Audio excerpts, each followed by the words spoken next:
Morning, Mr. Berman. President Trump's pick to lead the Office of Special Counsel appears to be on thin ice, and that, quite honestly, may be a generous take. You now have the top Republican in the Senate, John Thune, saying this about Paul Ingrassia: he's not going to pass. It comes after Politico reported on racist text messages Ingrassia allegedly sent in a group chat with Republican operatives.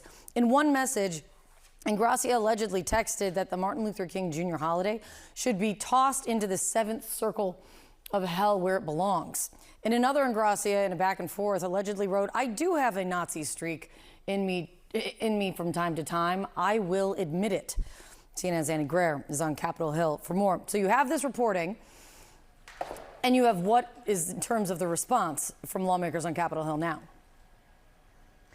Well, Leader Thune was very clear last night, Kate. He said that Ingrassia doesn't have the votes, and he hopes that the White House pulls this nomination.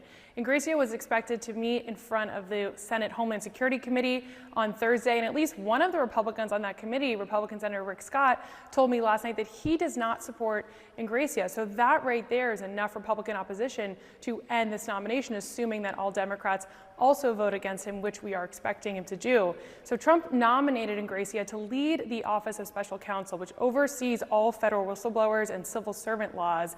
But his nomination has been clouded with controversy. CNN has reported on his history of alleged racist comments, and as you mentioned, the Politico reporting has a lot of messages in there. I'm going to read you two more of them.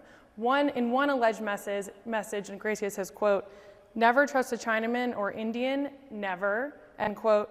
And in another text, Ingrassia writes, quote, "Blacks behave that way because that's their natural state. You can't change them." He then added, according to the chat, quote, "Proof, all of Africa is a shithole and will always be that way," end quote. Now, Ingrassia and his team are pushing back firmly on the latest Politico reporting. In a statement, his attorney says, quote, "In this age of AI, authentication of allegedly leaked messages, which could be outright falsehoods, doctored or manipulated, or lacking critical context, is extremely difficult.